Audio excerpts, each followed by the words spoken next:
नमस्कार दोस्तों, आपका स्वागत है ऑफिसर निर्माण चैनल पर। तो आज इस वीडियो के माध्यम से हम लोग प्रस्तावना के अध्ययन करने वाले हैं, जो भारतीय संविधान का प्रस्तावना है और इसको आदर्श माना जाता है। आदर्श के रूप में यह प्रस्तावना के जोड़ा गया है, या हम लोग कह सकते हैं कि यह एक प्रकार के भारतीय संविधान का कुंजी जो कहते हैं, कुंजी है, आत्मा है।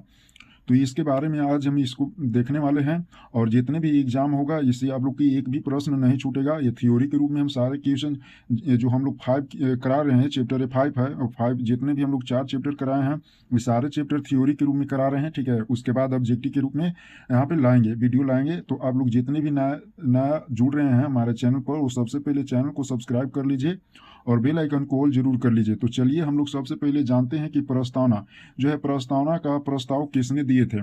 तो आप लोग को पता है कि संविधान सभा द्वारा प्रस्तावना का प्रस्ताव दिया गया था, और वो कौन दिए थे, तो जवाहरलाल नेहरू के आप नाम सुने होंगे।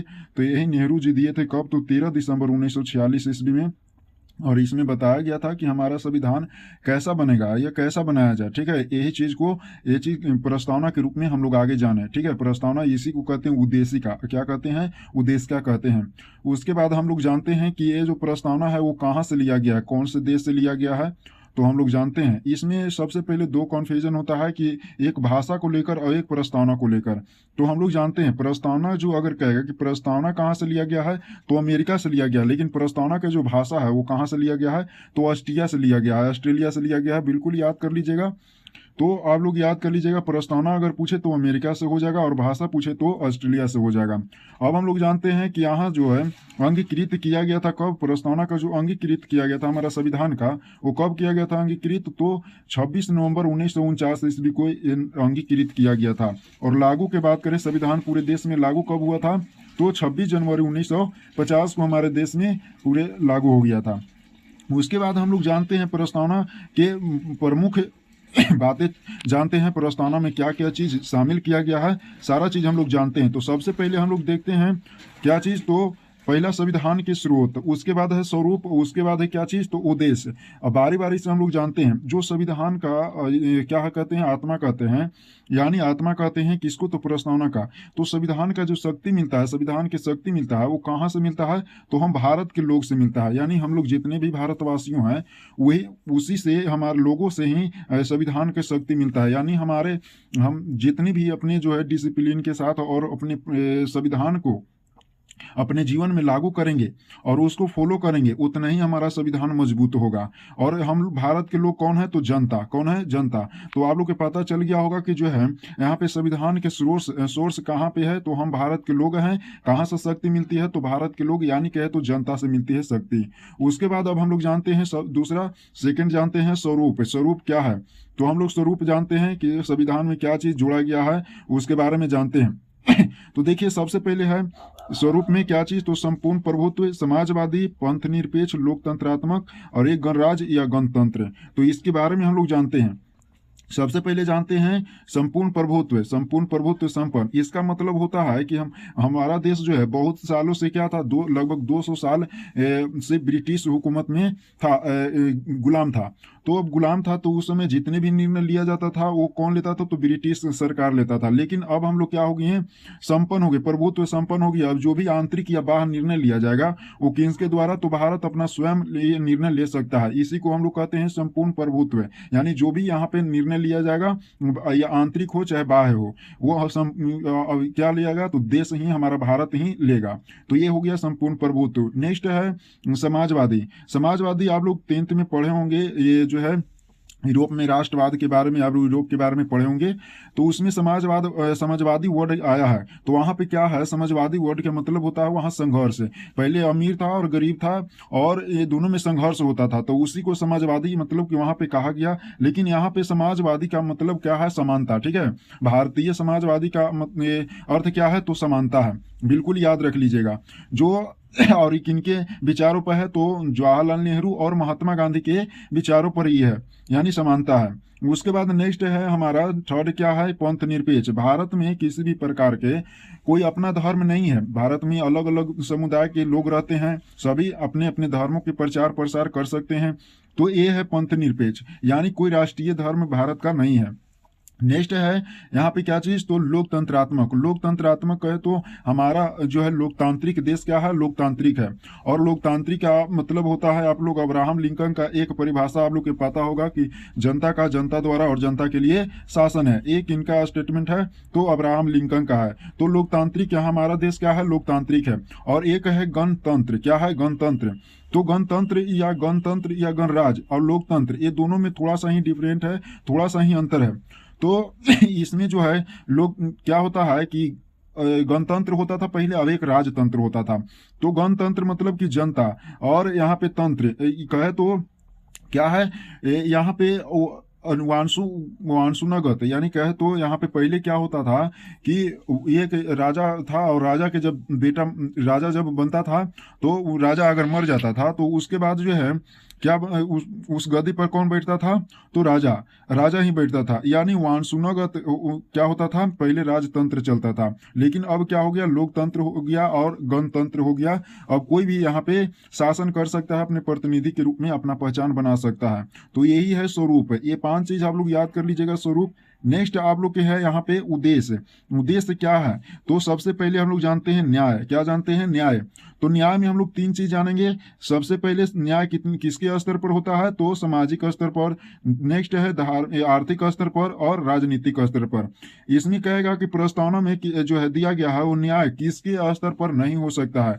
तो ये दिल रहेगा सामाजिक स्तर पर, आर्थिक स्तर पर, राजनीतिक स्तर पर और एक धार्मिक स्तर पर। तो धार्मिक स्तर पर नहीं हो सकता है, क्योंकि हम लोग अभी पढ़े पंथ निरपेक्ष पढ़े, यानी देश में विभिन्न, यानी हमारे देश में क्या है, विभिन्नता है, विभिन्नता में एकता आप लोग पढ़े होंगे, ठीक है। डाइवर्सिटी है लेकिन फिर भी एकता है। तो यहाँ पे क्या हो जाएगा कि हमारा धार्मिक स्तर पर न्याय नहीं होता है। तो ये चीज हमेशा पूछित रहता है, आप लोग याद कर लीजिएगा। नेक्स्ट आप लोग के सेकंड है स्वतंत्रता। स्वतंत्रता का मतलब होता है कि लोग अब यहाँ स्वतंत्र हो गए हैं और अपना जो है विकास कर सकते हैं, ताकि अब उसके विकास से हमारे देश का विकास हो। तो इसीलिए यहाँ पे स्वतंत्रता है, ठीक है। लोगों का स्वतंत्रता है, आप लोग के पढ़ाएंगे जो मौलिक अधिकार पढ़ाएंगे, तो वहां पे हम बताएंगे स्वतंत्रता के बारे में, ठीक है। उसके बाद नेक्स्ट हमारा क्या है, समानता। हम लोग सभी एक समान हैं, ठीक है। यानी सामाजिक स्तर पर और आर्थिक स्तर पर और राजनीतिक स्तर पर यहाँ पे समानता है। नेक्स्ट है व्यक्ति की गरिमा। व्यक्ति की गरिमा यहाँ पे याद कर लीजिएगा, ठीक है। यहाँ व्यक्तियों का गरिमा कुछ दिया गया है, रहने के लिए, जीने के लिए, ठीक है, कुछ अधिकार दिया गया है। उसके बाद है यहाँ पे पंचमा है राष्ट्र की एकता एवं अखंडता। हमारा देश क्या है, राष्ट्रों की एकता है, यानी राष्ट्र की एकता है और अखंडता है, यानी कभी भी इसको तोड़ा नहीं जा सकता है। हमारा भारत अखंड है, अखंड है, मतलब कि इसको तोड़ा नहीं जा सकता है। और बंधुत्व। बंधुत्व मतलब कि यहाँ पे क्या है, भाईचारा का संबंध है, भाईचारा का संबंध है। तो यही चीज दिया गया है प्रस्तावना में, इतना आप लोग याद कर लीजिएगा, इससे आप लोग के बाहर नहीं पूछेगा। तो हम लोग फर्स्ट क्या देखे, फर्स्ट हम लोग देखे क्या चीज, तो संविधान के स्रोत, जिससे कहां से, तो हम भारत के लोग, और शक्ति मिलती है जनता से। स्वरूप क्या देखे, तो संपूर्ण प्रभुत्व। उसके बाद समाजवादी, नेक्स्ट पंथ निरपेक्ष, उसके बाद लोकतंत्रात्मक, और यहाँ पे गणतंत्री या गणराज देखे।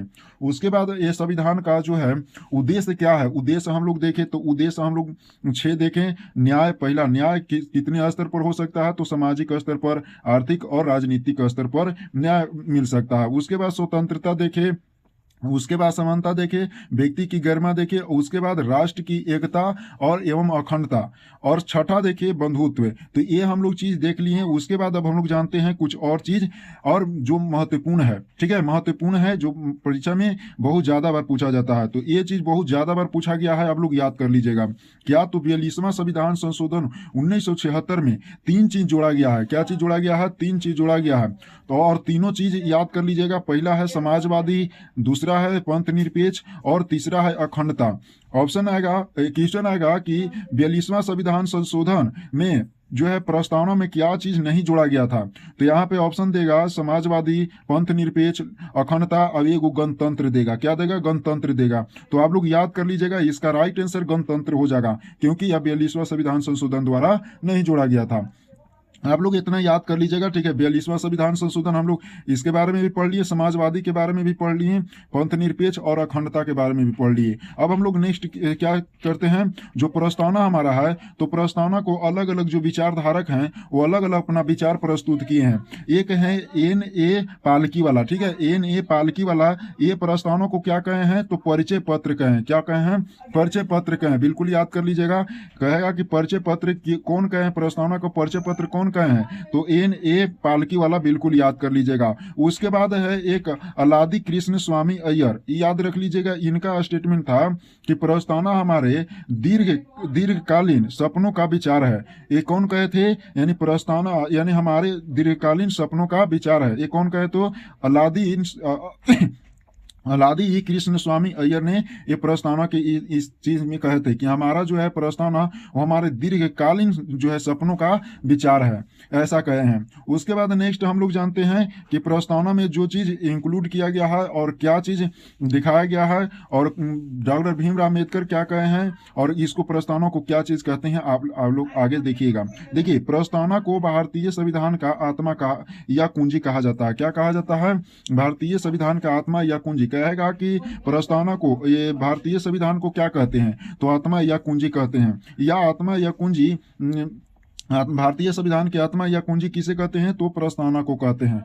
अब इसी में थोड़ा सा कंफ्यूजन होता है, कुछ लोगों को कंफ्यूजन होता है, कुछ स्टूडेंट के यहाँ पे गलत बता देते हैं, क्योंकि यहाँ पे याद रख लीजिएगा, डॉक्टर भीमराव अम्बेडकर ने अनुच्छेद 32 को संविधान का आत्मा कहा है, ठीक है, आत्मा कहा है। तो अगर किसी को स्टेटमेंट के रूप में दे दे, किसी व्यक्ति के नाम दे दे, यानी कहे कि डॉक्टर भीमराव अम्बेडकर के अनुसार संविधान का आत्मा किसको, तो यहाँ पे आर्टिकल 32 हो जाएगा, अनुच्छेद 32 हो जाएगा। अब हम लोग जानते हैं नेक्स्ट क्या चीज, तो जो चीज ये भी बहुत ज्यादा बार पूछा गया है, ये दोनों बहुत ज्यादा बार पूछा गया है, सभी एग्जाम में पूछा गया है।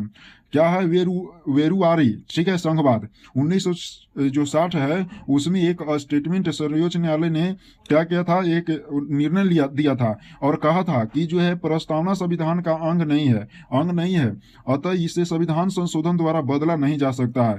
कहेगा कि ये सर्वोच्च न्यायालय ने निर्णय दिया था कि प्रस्तावना संविधान का अंग नहीं है, अतः इसे संविधान संशोधन द्वारा बदला नहीं जा सकता है। किस संघवाद द्वारा या कब दिया गया, तो ये वेरुवारी संघवाद 1960, याद कर लीजिएगा। नेक्स्ट हमारा क्या चीज है कि केशवानंद याद रख लीजिए, भारतीय केरलवाद 1900 क्या है, तो 73 में। फिर इसे ये क्या कहा कि सर्वोच्च न्यायालय ने यह निर्णय दिया कि प्रस्तावना संविधान का अंग है, अतः इसे संविधान संशोधन में बदला जा सकता है, परंतु मूल ढांचा को बदला नहीं जा सकता है। जो पहले से जो मूल संविधान जब बना था उस समय जो प्रस्तावना है उसको उसी तरह से रहने देना है, लेकिन उसमें हम चेंज कर सकते हैं, लेकिन उसको पूरी तरह से बदल नहीं सकते हैं, उसमें ऐड कर सकते हैं। तो यही चीज कहा गया है कब, तो केशवानंद भारतीय केरलवाद में, यानी 1973 ईस्वी में ये कहा गया था।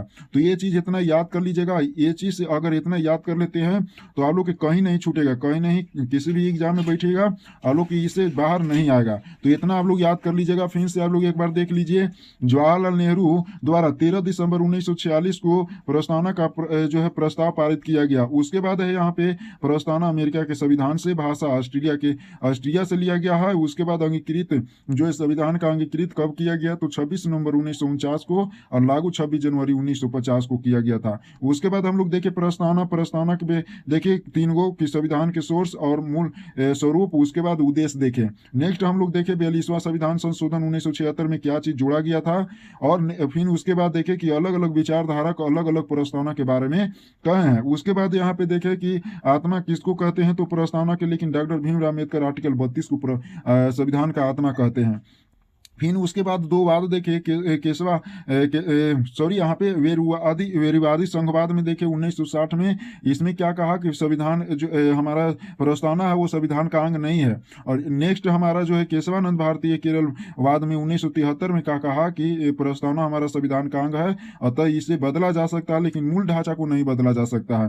तो ये चीज आप लोग याद कर लीजिएगा। आप लोग को अच्छा लगता है तो आप लोग बताइएगा, आप लोग कमेंट कीजिएगा, आप लोग शेयर कीजिएगा, ठीक है। उसके बाद लाइक सब्सक्राइब जरूर कर दीजिएगा, ताकि आप लोग के जब भी वीडियो बनाकर आप लोग डालें अपने चैनल पर तो आपके पास नोटिफिकेशन चला जाए। बाकी जो भी हमसे मिस्टेक होता है आप लोग बताइएगा, कमेंट कीजिएगा, जो भी कमियां हैं उसको हम सुधारने की कोशिश करेंगे, आप लोग कमेंट में जरूर लिख कर दीजिएगा। तो चलिए मिलेंगे नेक्स्ट वीडियो में, आप लोग यहाँ पे याद कर लीजिएगा।